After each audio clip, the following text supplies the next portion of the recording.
ਦਰਸ਼ਕੋ ਫੇਰ ਦੁਬਾਰਾ ਤੁਹਾਡਾ ਸਵਾਗਤ ਹੈ ਪ੍ਰੋਗਰਾਮ ਸੱਚੋ ਸੱਚ ਵਿੱਚ। ਜੀ ਡਾਕਟਰ ਸਾਹਿਬ ਐਂਡ ਵਾਲੇ ਸੈਕਸ਼ਨ ਵਿੱਚ ਸਾਡੇ ਦਰਸ਼ਕਾਂ ਨੂੰ ਦੱਸੋ ਅੱਜ ਦੇ ਦਿਨ ਦੀ ਇਤਿਹਾਸਕ ਅਹਿਮੀਅਤ। ਸਿੱਖ ਇਤਿਹਾਸ ਦੇ ਹਵਾਲੇ ਨਾਲ ਅੱਜ ਦੇ ਦਿਨ 1861 ਦੇ ਵਿੱਚ ਮਹਾਰਾਣੀ ਜਿੰਦ ਕੌਰ ਜੀ ਉਹਨਾਂ ਨੂੰ ਬੰਬਈ ਆਉਣ ਦੀ ਆਗਿਆ ਦਿੱਤੀ ਗਈ ਔਰ ਬੰਬਈ ਤੋਂ ਉਹ ਇੰਗਲੈਂਡ ਆਪਣੇ ਬੇਟੇ ਦਲੀਪ ਸਿੰਘ ਦੇ ਨਾਲ ਚਲੀ ਗਈ ਲੰਡਨ। ਇਹ ਕਹਾਣੀ ਕਿਉਂਕਿ ਜਦੋਂ ਨੇਪਾਲ ਦੀ ਅਸੀਂ ਇਹ ਸਾਰੀ ਟ੍ਰੈਜਡੀ ਦੀ ਗੱਲ ਕਰ ਰਹੇ ਹਾਂ ਔਰ ਮੈਂ ਆਪਣੀਆਂ ਲਿਖਤਾਂ ਦੇ ਵਿੱਚ ਵੀ ਲਿਖਿਆ, ਪਿਛਲੇ ਹਫ਼ਤੇ ਆਪਣੀਆਂ ਪ੍ਰੈਜੈਂਟੇਸ਼ਨਸ ਵੀ ਕਹਿੰਦੇ ਜੀ ਕਿ ਕਿਸ ਤਰੀਕੇ ਨਾਲ ਸਾਡੀ ਨੇਪਾਲ ਦੇ ਨਾਲ ਸਾਂਝ ਰਹੀ।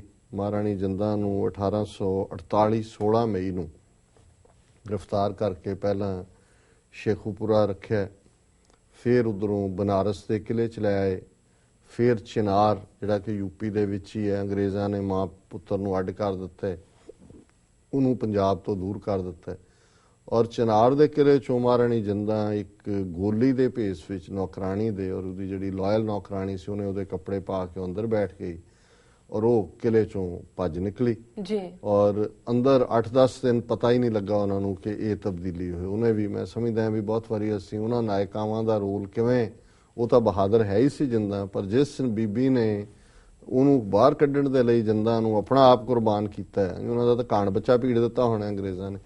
ਸੋ ਉਹ ਉੱਥੋਂ ਨਿਕਲ ਕੇ ਜਿਹੜੀ ਹੈ ਪਟਨਾ ਪਹੁੰਚੀ, ਪਟਨਾ ਸਾਹਿਬ ਤੋਂ ਉਹ ਜਿਹੜਾ ਹੈ ਸਿੱਧੀ ਨੇਪਾਲ ਗਈ ਔਰ ਨੇਪਾਲ ਦੇ ਰਾਜੇ ਨੇ ਨਾ ਸਿਰਫ ਉਹਨਾਂ ਨੂੰ ਪੂਰੇ ਰਿਸਪੈਕਟ ਦੇ ਨਾਲ ਅਸਾਈਲਮ ਦਿੱਤੀ, ਰਹਿਣ ਨੂੰ ਥਾਂ ਦਿੱਤੀ, ਉੱਥੇ ਰਹਿੰਦਿਆਂ ਵੀ ਮਹਾਰਾਣੀ ਜਿੰਦਾਂ ਨੇ ਮਹਾਰਾਜ ਸਿੰਘ ਨਾਲ ਸੰਪਰਕ ਕਰਨ ਦੀ ਕੋਸ਼ਿਸ਼ ਕੀਤੀ। ਫਿਰ 1857 ਦੇ ਗਦਰ ਵੇਲੇ ਵੀ ਜਿੰਦਾਂ ਦਾ ਯਤਨ ਸੀ ਕਿ ਵੀ ਇਹ ਜਿਹੜਾ ਪਾਰਟ ਹੈ, ਸੋ 6 ਅਪ੍ਰੈਲ 1849 ਨੂੰ ਉਹ ਚਿਨਾਰ ਚੋਂ ਨਿਕਲੀ। ਸੋ ਜ਼ਾਹਰ ਹੈ ਕਿ ਲਗਭਗ 1 ਸਾਲ ਉਹ ਅੰਗਰੇਜ਼ਾਂ ਦੀ ਕੈਦ 'ਚ ਰਹੀ ਔਰ ਫਿਰ 1861 'ਚ ਨਿਕਲਣ ਦਾ ਮਤਲਬ ਇਹ ਹੈ ਕਿ ਵੀ ਆਲਮੋਸਟ 11 ਸਾਲ ਉਹ ਨੇਪਾਲ ਦੇ ਵਿੱਚ ਬੜੇ ਉਹਨਾਂ ਹਾਲਾਤਾਂ 'ਚ, ਬੇਸ਼ੱਕ ਬੱਚੇ ਨਾਲੋਂ ਵਿਛੋੜਾ ਸੀ, ਆਪਣੀ ਧਰਤੀ ਨਾਲੋਂ ਦੂਰ।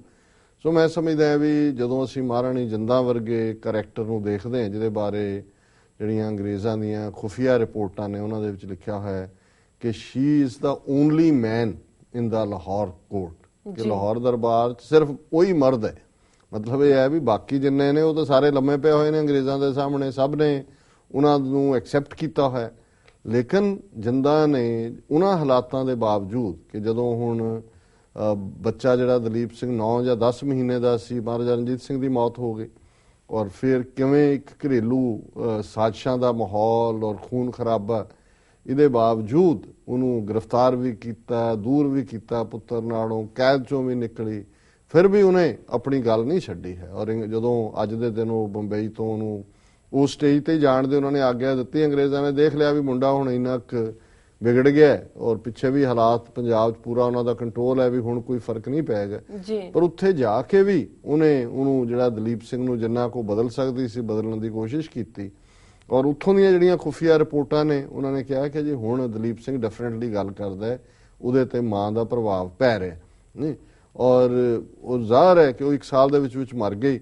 ਔਰ ਇਹ ਆਮ ਸੀ ਕਿ ਕਿਵੇਂ ਸਲੋ ਪੁਆਇਜ਼ਨ ਦੇਣਾ ਹੈ, ਕੀ ਕਰਨਾ ਹੈ, ਪਰ ਮਰਨ ਤੋਂ ਪਹਿਲਾਂ ਵੀ ਉਹਨੇ ਆਪਣੇ ਮੁੰਡੇ ਨੂੰ ਇਹ ਕਿਹਾ ਦਲੀਪ ਸਿੰਘ ਨੂੰ ਕਿ ਮੇਰੀਆਂ ਹੱਡੀਆਂ ਇਸ ਨਿਰਦਈ ਧਰਤੀ ਤੇ ਨਾ ਰੋਲੀ ਔਰ ਉਹਨੂੰ ਬਾਅਦ ਦੇ ਵਿੱਚ ਪੰਜਾਬ 'ਚ ਨਹੀਂ ਆਉਣ ਦਿੱਤਾ ਗਿਆ, ਨਾਸਕ ਆ ਕੇ ਸੰਸਕਾਰ ਕੀਤਾ ਔਰ ਬਾਅਦ 'ਚ ਦਲੀਪ ਸਿੰਘ ਦੀ ਬੇਟੀ ਸ਼ਹਿਜ਼ਾਦੀ ਬੰਬਾ ਨੇ ਸ਼ਾਇਦ 1921-22 'ਚ ਜਿਹੜਾ ਕੁਛ ਐਸ਼ੇਜ਼ ਨਾਸਕ 'ਚ ਰੱਖੀਆਂ ਸੀ ਉਹ ਲਾਹੌਰ ਲਿਆ ਕੇ ਮਹਾਰਾਜਾ ਰਣਜੀਤ ਸਿੰਘ ਦੀ ਸਮਾਧੀ ਦੇ ਨਾਲ ਉਹਨੂੰ ਬਰੀ ਕੀਤਾ। ਸੋ ਇਹ ਦੁਖੀਏ ਮਾਂ ਪੁੱਤਰ ਦੀ ਕਹਾਣੀ ਹੈ ਔਰ ਅੰਗਰੇਜ਼ਾਂ ਦੀ ਜਿਹੜੀ ਡਿਸੀਟ, ਧੋਖਾ, ਫਰੇਬ ਔਰ ਮੈਂ ਸਮਝਦਾ ਵੀ ਜਦੋਂ ਅਸੀਂ ਨੇਪਾਲ ਦੇ ਹਵਾਲੇ ਨਾਲ ਗੱਲ ਕਰਦੇ ਹਾਂ ਇਹ ਸਾਡਾ ਜਿਹੜਾ ਦੇਣਦਾਰੀ ਹੈ ਕਿ ਵੀ ਉਹਨਾਂ ਨੇ ਔਖੇ ਵੇਲੇ ਨੇਪਾਲ ਦੇ ਬਾਦਸ਼ਾਹ ਨੇ ਸਾਡੀ ਮਹਾਰਾਣੀ ਨੂੰ ਜਿਹੜਾ ਉਹ ਪ੍ਰੋਟੈਕਟ ਕੀਤਾ ਔਰ ਅਸਾਈਲਮ ਦਿੱਤੀ। 1946 ਦੇ ਵਿੱਚ ਅੱਜ ਦੇ ਦਿਨ ਜਨਰਲ ਮੋਹਨ ਸਿੰਘ ਜਿਹੜੇ ਮੋਹਨ ਸਿੰਘ ਆਈਐਨ ਨੇ, ਉਹਨਾਂ ਨੂੰ ਇੰਡੀਅਨ ਨੈਸ਼ਨਲ ਆਰਮੀ ਆਜ਼ਾਦ ਫੌਜ ਕਹਿੰਦੇ ਨੇ, ਉਹ ਰਿਹਾ ਹੋਏ। ਹੁਣ ਬਹੁਤ ਵਾਰੀ ਹਿਸਟਰੀ ਨੂੰ ਕਿਵੇਂ ਟਵਿਸਟ ਕੀਤਾ ਜਾਂਦਾ ਹੈ ਜਾਂ ਕੀਤਾ ਜਾ ਰਿਹਾ ਜਾਂ ਕੀਤਾ ਗਿਆ। ਸੁਭਾਸ਼ ਚੰਦਰ ਬੋਸ ਬੇਸ਼ੱਕ ਇੱਕ ਬਹੁਤ ਵੱਡਾ ਨਾਂ ਹੈ ਔਰ ਬੜਾ ਬਹਾਦਰ ਇੱਕ ਰੈਵੋਲੂਸ਼ਨਰੀ ਲੀਡਰ ਸੀ, ਵੱਖਰੀ ਗੱਲ ਹੈ ਵੀ ਰੋਂਗ ਕੁਝ ਸਟੈਪ ਲਏ ਜਾਪਾਨੀਆਂ ਨਾਲ ਅਲਾਇੰਸ ਔਰ ਇਹ ਕਿਹਾ ਜਾਂਦਾ ਹੈ ਜੀ ਸੁਭਾਸ਼ ਚੰਦਰ ਬੋਸ ਨੇ ਆਜ਼ਾਦ ਹਿੰਦ ਫੌਜ ਬਣਾਈ, ਜਿਹੜੀ ਕਿ ਗੱਲ ਠੀਕ ਨਹੀਂ ਹੈ। ਜੀ ਆਜ਼ਾਦ ਹਿੰਦ ਫੌਜ ਦੇ ਬਾਨੀ ਜਨਰਲ ਮੋਹਨ ਸਿੰਘ ਸੀ। ਉਹਨਾਂ ਨੇ ਸਭ ਤੋਂ ਪਹਿਲਾਂ ਜਿਹੜਾ ਹੈ ਆਪਣੇ ਫੌਜੀ, ਉਹਨਾਂ ਕੋਲ ਕਮਿਸ਼ਨ ਅਫਸਰ ਸੀ, ਕੈਪਟਨ ਸੀ ਸ਼ਾਇਦ, ਉਹਨਾਂ ਨੇ ਕੁਝ ਫੌਜੀਆਂ ਨੂੰ ਤਿਆਰ ਕੀਤਾ, ਅੰਗਰੇਜ਼ਾਂ ਦੇ ਖਿਲਾਫ ਜਾਪਾਨੀਆਂ ਨਾਲ ਰਲ ਗਏ। ਬਾਅਦ ਦੇ ਵਿੱਚ ਉਹੀ ਬਣੀ ਬਣਾਈ ਜਿਹੜੀ ਆਜ਼ਾਦ ਹਿੰਦ ਫੌਜ ਸੀ ਉਹ ਉਹਨਾਂ ਨੇ ਸੁਭਾਸ਼ ਚੰਦਰ ਬੋਸ ਨੂੰ ਦਿੱਤੀ। ਔਰ ਜਦੋਂ ਫਿਰ ਹਾਰ ਗਏ ਜਾਪਾਨੀ, ਅੰਗਰੇਜ਼ਾਂ ਨੇ ਉਹਨਾਂ ਨੂੰ ਵੀ ਗ੍ਰਿਫਤਾਰ ਕਰ ਲਿਆ, ਪਤਾ ਨਹੀਂ ਕਿੱਥੇ ਜਾ ਕੇ, ਜਾਵਾ ਕੇ ਕਿੱਥੇ ਲੁਕ ਗਏ ਸੀ ਆਈਲੈਂਡ 'ਚ, ਜੀ ਤੇ ਲਾਲ ਕਿਲੇ ਲਿਆਂਦਾ, ਫਿਰ ਮੁਕੱਦਮਾ ਚੱਲਿਆ। ਪਰ ਉਦੋਂ ਤੱਕ ਆਜ਼ਾਦ ਹਿੰਦ ਫੌਜ ਜਾਂ ਇਹਨਾਂ ਦੇ ਲਈ ਇੰਨਾ ਪਿਆਰ ਸੀ ਭਾਰਤ ਵਾਸੀਆਂ 'ਚ, ਫੌਜਾਂ 'ਚ, ਕਿ ਅੰਗਰੇਜ਼ਾਂ ਨੂੰ ਵੀ ਲੱਗਿਆ ਵੀ ਇਹਨਾਂ ਨੂੰ ਜੇ ਕੋਈ ਸਜ਼ਾ ਦਿੱਤੀ ਤੇ ਬਗਾਵਤ ਹੋਏਗੀ। ਸੋ 1946 'ਚ ਉਹਨਾਂ ਨੂੰ ਛੱਡਿਆ। ਵਰਲਡ ਹਿਸਟਰੀ ਦੇ ਹਵਾਲੇ ਨਾਲ 1494 ਦੇ ਵਿੱਚ ਕੋਲੰਬਸ ਜਿਹੜਾ ਅੱਜ ਦੇ ਦਿਨ ਜਮਾਇਕਾ ਉਹਨੇ ਲੱਭਿਆ। 1626 'ਚ ਮੈਨਹਟਨ ਜਿਹੜਾ ਨਿਊਯਾਰਕ 'ਚ ਹੈ, ਇਹ $24 ਦੇ ਵਿੱਚ ਇੱਥੋਂ ਦੇ ਜਿਹੜੇ ਰਹਿਣ ਵਾਲੇ ਸੀ ਉਹਨਾਂ ਨੇ ਵੇਚਿਆ ਨਿਊਯਾਰਕ ਵਾਲੇ $24, ਤੇ ਉਹ ਵੀ ਕੈਸ਼ ਨਹੀਂ, ਕਮੀਜ਼ਾਂ ਕੱਪੜਾ ਥੋੜਾ ਜਿਹਾ ਦਿੱਤਾ ਤੇ ਬਟਨ ਲਾਉਣ ਵਾਲੇ, ਇਹਦੇ $24 'ਚ ਮੈਨਹਟਨ ਉਹਨਾਂ ਨੇ ਵੇਚ ਦਿੱਤਾ। 1715 ਦੇ ਵਿੱਚ ਪਹਿਲੀ ਵਾਰ ਫੋਲਡਿੰਗ ਛਤਰੀ, ਅੱਜ ਅਸੀਂ ਛਤਰੀ ਐ ਫੋਲਡ ਕਰਕੇ ਜੇ ਕੱਛੇ ਮਾਰੀ ਹੁੰਦੀ ਹੈ, ਇਹ ਫਰਾਂਸ ਦੀ ਇੱਕ ਕੰਪਨੀ ਨੇ ਪਹਿਲੀ ਵਾਰੀ ਮਾਰਕੀਟਿੰਗ ਕੀਤੀ 1715 'ਚ। ਜੀ 1846 'ਚ ਮਿਸ਼ੀਗਨ ਨੇ ਆਪਣੀ ਸਟੇਟ ਦੇ ਵਿੱਚ ਸਜ਼ਾਏ ਮੌਤ ਖਤਮ ਕੀਤੀ। 1896 'ਚ ਲੰਡਨ ਡੇਲੀ ਮੇਲ ਅਖਬਾਰ ਦੀ ਪਹਿਲੀ ਐਡੀਸ਼ਨ ਜਿਹਦੀ ਕੀਮਤ 1 ਪੈਨੀ ਸੀ ਉਹ ਕਾਇਮ ਹੋਈ। 1910 ਤੈਲ ਅਵੀਵ ਜਿਹੜਾ ਅੱਜ ਇਜ਼ਰਾਈਲ ਦੀ ਰਾਜਧਾਨੀ ਹੈ ਇਹ ਹੋਂਦ ਦੇ ਵਿੱਚ ਆਇਆ। 1924 ਦੇ ਵਿੱਚ ਜਰਮਨ 'ਚ ਚੋਣਾਂ ਹੋਈਆਂ ਔਰ ਫਾਸ਼ਿਸਟ ਔਰ ਕਮਿਊਨਿਸਟ ਜਿੱਤੇ। 1927 ਦੇ ਵਿੱਚ ਪਹਿਲਾ ਬੈਲੂਨ ਜਿਹੜਾ 40,000 ਫੁੱਟ ਦੇ ਉੱਤੇ ਉੱਚਾ ਉੱਡਿਆ ਤੇ 1979 ਚ ਮਾਰਗਰੇਟ ਥੈਚਰ ਇੰਗਲੈਂਡ ਦੀ ਪਹਿਲੀ ਔਰਤ ਪ੍ਰਧਾਨ ਮੰਤਰੀ ਬਣੀ, ਜਿਨੇ ਫਿਰ ਕੀ ਸਿੱਖਾਂ ਨਾਲ ਕੀਤਾ ਅਸੀਂ ਪਹਿਲਾਂ ਡਿਸਕਸ ਕਰ ਆਏ ਹਾਂ। ਜੀ ਡਾਕਟਰ ਸਾਹਿਬ, ਤੁਹਾਡਾ ਬਹੁਤ ਬਹੁਤ ਸ਼ੁਕਰੀਆ। ਹੁਣ ਸਾਡੇ ਦਰਸ਼ਕਾਂ ਨੂੰ ਦੱਸੋ ਅੱਜ ਦਾ ਵਿਚਾਰ। ਸਵਾਲ ਉੱਡ ਗਿਆ ਜੀ ਡਾਕਟਰ ਸਾਹਿਬ। ਅੱਜ ਦੇ ਵਿਚਾਰ ਲਈ ਅਸੀਂ ਅਜ਼ ਸਲਤਨਤ ਦਹਮ ਜਿਹੜਾ ਗੰਜਨਾਮਾ ਭਾਈ ਨੰਦ ਲਾਲ ਜੀ 10ਵੇਂ ਪਾਤਸ਼ਾਹ ਬਾਰੇ ਜਿਹੜੇ ਉਹਨਾਂ ਨੇ ਪ੍ਰੇਮ ਨਾਲ ਭਰਪੂਰ ਸ਼ਬਦ ਨਿਵਾਜ਼ਿਸ਼ ਵਾਲੇ ਕਹੇ ਨੇ, ਉਸ ਨੂੰ ਅਸੀਂ ਇੱਕ ਦਿਨ ਡਿਸਕਸ ਕਰਦੇ ਹਾਂ। ਸੋ ਅੱਜ ਅਸੀਂ ਉਹਨਾਂ 5 ਉਹਨਾਂ ਦੇ ਸ਼ੇਅਰਾਂ ਨੂੰ ਚੁਣਿਆ। ਮੁਕਰਮੁਲ ਫਜ਼ਾਲ ਗੁਰੂ ਗੋਬਿੰਦ ਸਿੰਘ, ਮੁਨਿਅਮ ਅਲ ਮੁਤਾਲ ਗੁਰੂ ਗੋਬਿੰਦ ਸਿੰਘ। ਮੁਕਰਮੁਲ ਫੈਜ਼ਾਲ ਕਿ ਸਤਿਗੁਰੂ ਬਖਸ਼ਿਸ਼ ਤੇ ਬਜ਼ੁਰਗੀ ਵਾਲੇ ਨੇ, ਕਿ ਉਹ ਬਖਸ਼ਿਆਂ ਦੇ ਭੰਡਾਰ ਨੇ। ਮੁਕਰਮੁਲ ਫਜ਼ਾਲ ਗੁਰੂ ਗੋਬਿੰਦ ਸਿੰਘ, ਮੁਨਿਅਮ ਅਲ ਮੁਤਆਲ ਗੁਰੂ ਗੋਬਿੰਦ ਸਿੰਘ। ਇਹ ਫਾਰਸੀ ਦਾ ਸ਼ਬਦ ਹੈ, ਇਹਦਾ ਮਤਲਬ ਹੈ ਵੱਡੀਆਂ ਦਾਤਾਂ ਦੇਣ ਵਾਲੇ। 10ਵੇਂ ਪਾਤਸ਼ਾਹ ਵੱਡੀਆਂ ਦਾਤਾਂ ਦੇਣ ਵਾਲੇ ਨੇ। ਕਾਰਮੁਲ ਕਰਾਮ ਗੁਰੂ ਗੋਬਿੰਦ ਸਿੰਘ, ਰਾਹਮ ਅਲ ਰਹਾਮ ਗੁਰੂ ਗੋਬਿੰਦ ਸਿੰਘ ਕਿ ਗੁਰੂ ਗੋਬਿੰਦ ਸਿੰਘ ਕਾਰਮੁਲ ਕਾਰਾਮ ਦਾਤਿਆਂ ਦੇ ਵੀ ਦਾਤੇ ਨੇ। ਦਾਤਿਆਂ ਦੇ ਵੀ ਦਾਤੇ ਗੁਰੂ ਗੋਬਿੰਦ ਸਿੰਘ ਸਾਹਿਬ ਨੇ। ਰਾਹਮ ਅਲ ਰਹਾਮ ਮਿਹਰਬਾਨਾਂ ਦੇ ਮਿਹਰਬਾਨ ਨੇ। ਨਾਇਮੁਲ ਮੁਨਿਆਮ ਗੁਰੂ ਗੋਬਿੰਦ ਸਿੰਘ, ਫਾਹਿਮੁਲ ਫਹਾਮ ਗੁਰੂ ਗੋਬਿੰਦ ਸਿੰਘ।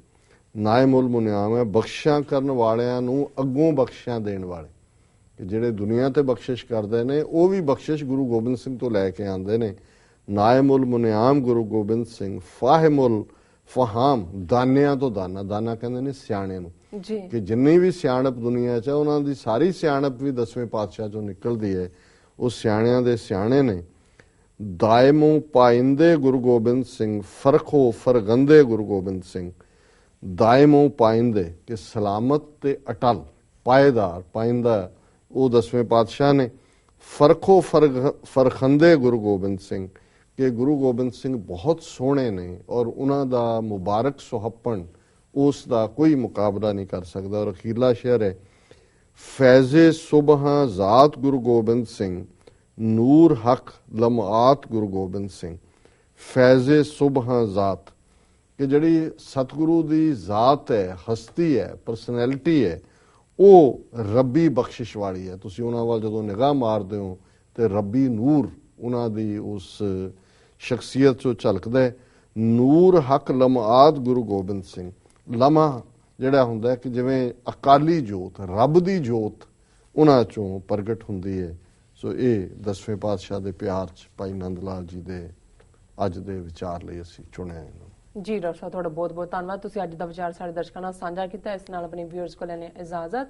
ਵਿਊਅਰਸ, ਸਾਡੇ ਪ੍ਰੋਗਰਾਮ ਦਾ ਸਮਾਂ ਇੱਥੇ ਸਮਾਪਤ ਹੁੰਦਾ। ਤੁਸੀਂ ਆਪਣੇ ਰਾਏ ਤੇ ਸੁਝਾਅ ਸਾਨੂੰ ਭੇਜਣਾ ਨਾ ਭੁੱਲਣਾ। ਸਾਡੇ ਇਸ ਪਤੇ ਤੇ sos@tv84.tv ਤੇ ਅਸੀਂ ਆਪਣਾ ਪ੍ਰੋਗਰਾਮ ਲੈ ਕੇ ਫਿਰ ਦੁਬਾਰਾ ਤੁਹਾਡੇ ਸਾਹਮਣੇ ਹੋਵਾਂਗੇ। ਤਦ ਤੱਕ ਲਈ ਦੇਖਦੇ ਰਹੋ TV84 ਤੇ ਬੁਲਾ ਦਿਓ ਫਤਿਹ। ਵਾਹਿਗੁਰੂ ਜੀ ਕਾ ਖਾਲਸਾ, ਵਾਹਿਗੁਰੂ ਜੀ ਕੀ ਫਤਿਹ।